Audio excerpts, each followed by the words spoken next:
DJ R Star, what will it take next year to generate optimism for you in the state of the program? Obviously, we seem to be stuck in live and die by the portal space right now, and that will temper any long-term optimism, even if we play well next year. If our starting receivers have good hands, make exciting plays, if our backup offensive linemen look like they're developing, if Amari Williams looks like a budding superstar, and if we get good play out of our young homegrown linebackers and DBs, would that, along with a better recruiting class, make us believe that Mike has a core to build around without being subject to the whims of the transfer portal? It's a good question, Corey. It's a temperature check, I guess, of where we're at right now. This is usually, I think I would tell you to fire. I'm going to fire up the cameras, but we're not on camera right now. So we still love the people over at Cummins. So, Corey, I'm just going to picture in my mind's eye you pressing that button, or maybe just cranking it. Maybe just cranking the generator. Don't picture me cranking it. Oh, yeah. Touche, everybody.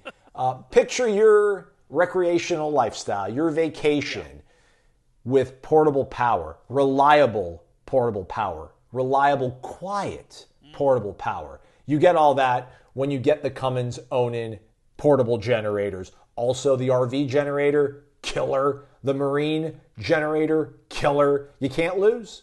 Give them a follow over on Instagram. It is Cummins Lifestyle. It's all one word. He had a second question. He asked how many Warchant subscribers are there. I'm curious about the size of our ecosystem. If we told him that, we'd have to kill him, I think, right? Well, of course.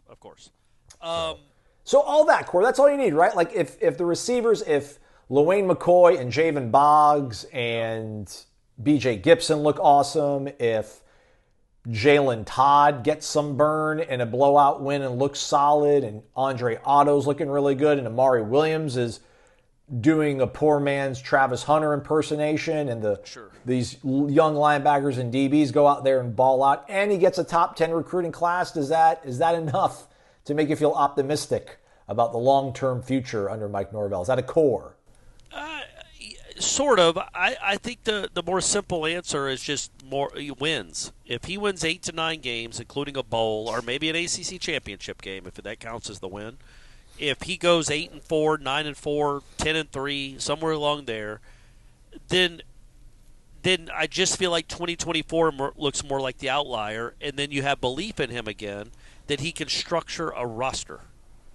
Whether it's through the portal or it's through high school ranks, he can structure a roster. And, theoretically, man, the way it's supposed to work is if you do win 8, 9, 10 games, then all of a sudden you become more appealing to those 4- and 5-star kids that you're in their top 3 or their top 5. And maybe a few more pick you because you look like a winner again instead of a loser, which you were in 2024. So you can make a specific – I get the question. You want to see like LaWayne McCoy have 35 for 500 and 6 touchdowns and be like, that was a good recruit. Mm-hmm. Javon Boggs is going to be an NFL player. That's a stud. That's a good recruit. Mm-hmm. That defensive lineman is the truth. He's going to be a good player. Kevin Wynn. You want to see that, right? But not as much as you just want to see wins. Well, so wins are the most important thing, and then see how it stacks up from there. And if he's going to be a portal guy, he's going to be a portal guy. It's not ideal. It's not, I don't think, how you build sustained playoff contenders. But it would give me hope that, okay, he figured out how to put together a competent football team after the despair of last season. This actually, I don't know if it was intended. I think it's actually, it's a good question, but there's another layer to it, and you're talking about it, Corey, with the wins. I do wonder if there is a certain trade-off between 8 wins and 6 wins, depending on who produces in those wins. Because, listen, I think most of these guys, Darrell Jackson, James Williams, right? Like, these guys they're thinking they're James Williams would be one and done here at Florida State, but this is like money year, this is last year. They're going to be playing college football. Yeah. Elijah Herring, Stephon Thompson, like those guys are going to be gone. If Deuce and Squirrel go crazy, it's like, all right, we won 8 games, but we're losing 75% of our production. Like, in terms of that, you still don't really have a remaining core. But if they win 6 games, but like Javen Boggs is the second leading receiver, and I don't know, Justin Cryer leads the team in tackles. And I don't know, let's throw Charles Lesser's name out there because we haven't said that. He ends up having like a team high 3 picks, right? Like, I wonder if that in the long term is better for Florida State. Although I don't know if Mike Norvell's if he has a core, if he only has 6 wins, right? Like, I don't know if he's got a team to coach. The only way that plays out where you can win 6 games and I think feel comfortable that he's coming back as the head coach next year is if Kevin Sperry plays the last 4 and looks really good. Yeah. Quarterback is the only thing that matters when it comes to keeping a coach after a mediocre or bad year, in my opinion. Some Lagway stuff with Billy Napier sounds like, right? Like, you're like, okay, this is something to build on. A cornerback looking pretty good, a receiver's looking like they can play, that's not enough to keep Norvell's job. Yeah. If Kevin Sperry looks like he could be the next big thing, and for some reason he's playing well at the end of the year, it looks like he's going to excel in Gus Malzahn's offense, that's enough to excite everyone. That's not fair. But that's how life works. The quarterback is the key. Otherwise, if Mike Norvell goes 6-6, which we all understand is really 4-6, if he goes 4-6 after going essentially 1-10, so he's 5-16 in his last 21 games against Division I opponents. Sorry, man, I don't care that Charles Lester had 3 picks. Yeah, you're right.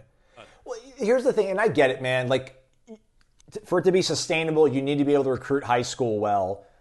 But these are mutually exclusive things. If this team looks great this year, it doesn't matter if Darrell Jackson leaves and James Williams leaves, right? It's going to be like, okay, they've been able to identify, they've been able to develop again, right? Because, listen, Johnny Wilson came through the portal, Trey Benson came through the portal, Keon Coleman came through the portal, Tatum Bethune came through the portal. Identify, right? Identify and evaluate. So that's what you're looking for. So identify is the great word right there. Yeah, so, like, whoever it doesn't matter if it's a true freshman. Like, unless I get it, if it's a high school kid, you feel a little bit better about it. But listen, we need to believe that his identification, like his IDing and evaluation, is what we thought it was in December of 2023, not what we thought it was in December 2024. That's the key part. Because again, it's not just that they were horrible last year; it's that they were horrible and he thought they were going to be good. Yeah, like I legitimately think he thought they were going to be good. He was his own FPI. He thought they were going to be number 1 in the conference and that Darius Washington was this guy and they were going to have a great defense and a great running attack, and he was wrong on all of it. So that's a big issue. What we're not wrong about is telling you that the best portable power solution for you folks is going to be Cummins. Again, check them out. Cummins Lifestyle. It's all one word. It's Noles behind this whole operation. They actually listened to this show a few years ago. Are you doing it? Nice. Yeah, I just did it. Is it weird that I close my eyes and pretended what it looked like? Don't be gross. Cummins Lifestyle. Give them a follow on Instagram, everybody.